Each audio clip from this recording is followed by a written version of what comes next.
नमस्कार साथियों, the geography point YouTube channel पर आपका हार्दिक स्वागत है। दोस्तों, आज हम मेवाड़ की क्लास का जो सेकंड चैप्टर है वो पढ़ेंगे, जिसमें कि बप्पा रावल के बारे में पढ़ेंगे। बप्पा रावल मेवाड़ के महेंद्र सेकंड के पुत्र थे और कुछ इतिहासकार, जिनमें कर्नल जेम्स टोड है, वो उन्हें नागदित्य का पुत्र बताता है। कर्नल टोड के अनुसार वे जब 3 वर्ष के थे तो नागादित्य की मृत्यु हो जाती है और उसके बाद में उनकी माता उन्हें वहां से लेके चली जाती है। उसके बाद में उन्होंने बड़े होकर स्वयं, जो कि हारित ऋषि के आशीर्वाद से, चित्तौड़ पर विजय पाई।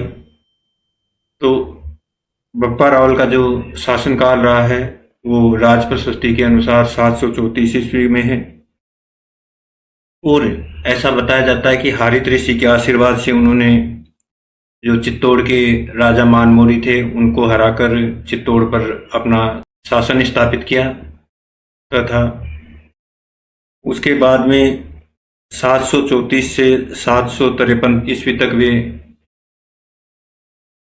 चित्तौड़ के शासक रहे, 734 से 753 के बीच में। और हारित ऋषि के आशीर्वाद से उन्होंने चित्तौड़ को जीता था। बप्पा ने नागदा को अपनी राजधानी बनाया और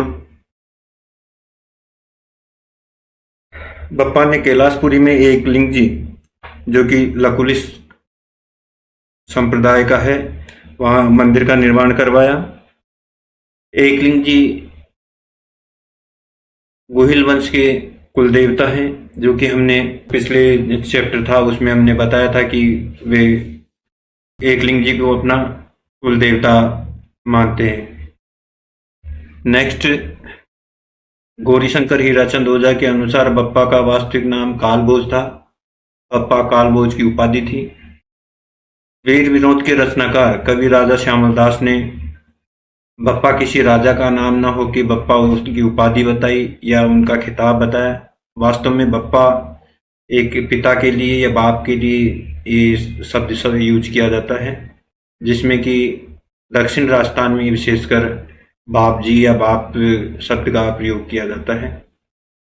ऐसी मान्यता है कि चित्तौड़ के राजा मानमोरी है, उनको हराकर बप्पा रावल ने चित्तौड़ पर शासन किया था।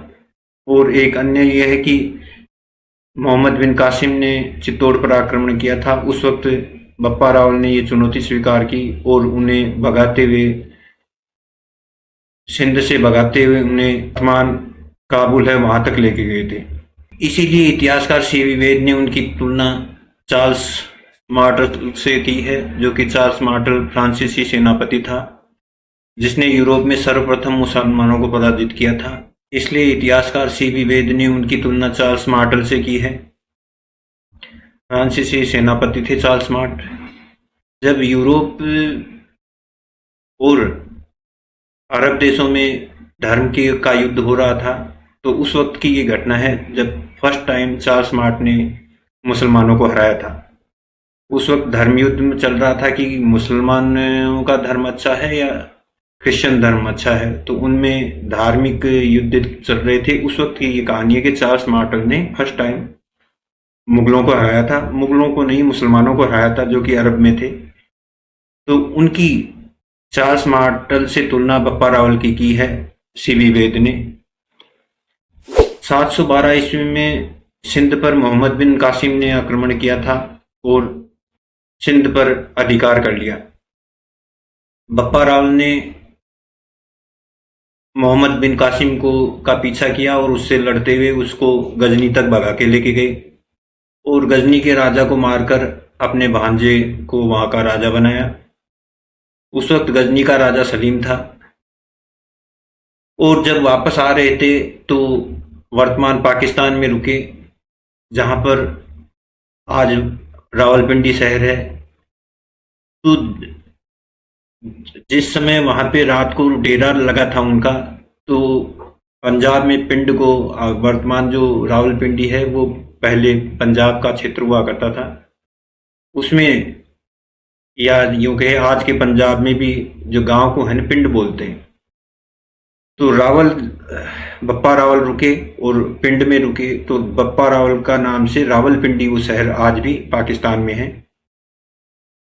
1460 कुंभलगढ़ प्रशस्ति में बप्पा रावल को विप्र बताया गया है, जो कि विप्र आज गुजरात में ब्राह्मण वंशीय हैं। तो गुहिल को जो ब्राह्मण से जोड़ा था, उसी के आधार पर ये माना जाता है कि जो मेवाड़ के शासक थे वो ब्राह्मण थे।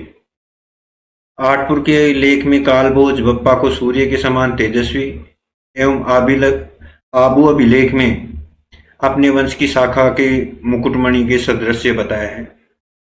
क्योंकि जब बप्पा रावल ने शुरुआत में जब आक्रमण करना शुरू किया था या अपने राज्य का जो शासन वापस लेना शुरू किया था, तो उनको बहुत सी समस्याएं आई। तो इसी वजह से उन्होंने संघर्ष करते हुए मेवाड़ पे शासन किया था, या यूं कहे जो वर्तमान मेवाड़ था उसका जो स्वरूप दिया था वो बप्पा रावल ने दिया था। इस वजह से उनको अपने वंश की शाखा का मुकुटमणि के सदृश बताया गया। मुकुटमणि होती है जो चमकती है, तो इसी वजह से उनको मुकुटमणि की उपाधि दी गई थी।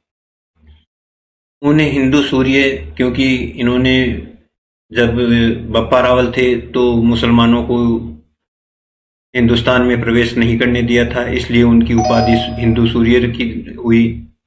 राजगुरु, क्योंकि उन्होंने बहुत से युद्ध जीते थे तो राजाओं को सिखाते थे कि कैसे कैसे युद्ध जीते जाते हैं, इसलिए उनको राजगुरु की उपाधि दी गई।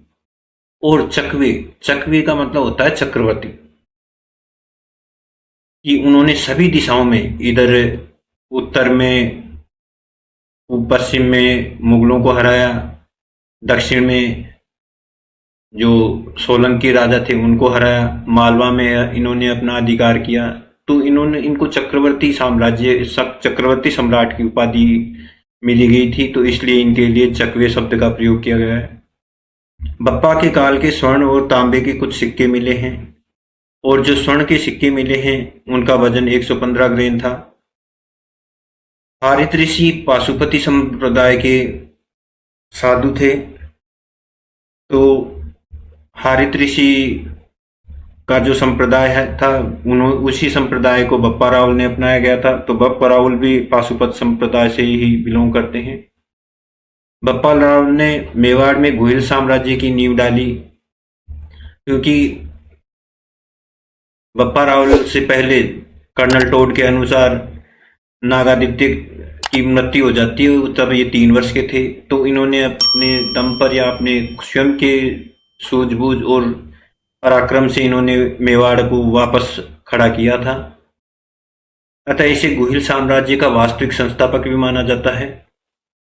बप्पा ने एकलिंग जी को मेवाड़ का राजा घोषित किया और स्वयं को उनका दीवान। जो बप्पा रावल ने शुरुआत में इस साम्राज्य की स्थापना की, तब हारित ऋषि के पास में थे, तो उन्होंने हारित ऋषि के आशीर्वाद से ही इन्होंने चित्तौड़ पर आक्रमण किया था और चित्तौड़ को जीता था। तो उसी के आधार पर इन्होंने अपना गुरु या यूं कहें अपना कुल देवता एकलिंग जी को मान लिया था और उन्हें राजा मत बताया और स्वयं को उनका दीवान बता के उन्होंने राज्य किया था। बप्पा रावल के बारे में ऐसी मान्यता है कि उक्ति पर भी प्रचलित है कि उनकी जो समाधि है वो खुरासान में है, जो कि ये गलत धारणा है, क्योंकि वर्तमान एकलिंग जी के से 2 या 3 मील की दूरी पर ही बप्पा रावल का देहांत हुआ था और वहीं पे उनकी नागदा में उनकी समाधि है। इस प्रकार आपने आज बप्पा रावल के बारे में पढ़ा। मैं आशा करता हूँ आपके लिए ये जानकारी बहुत उपयोगी रही होगी, और इसकी पीपीटी की जो पीडीएफ है वो आपको टेलीग्राम चैनल पर मिल जाएगी, जिसका लिंक आपको इस वीडियो के डिस्क्रिप्शन में मिल जाएगा। धन्यवाद।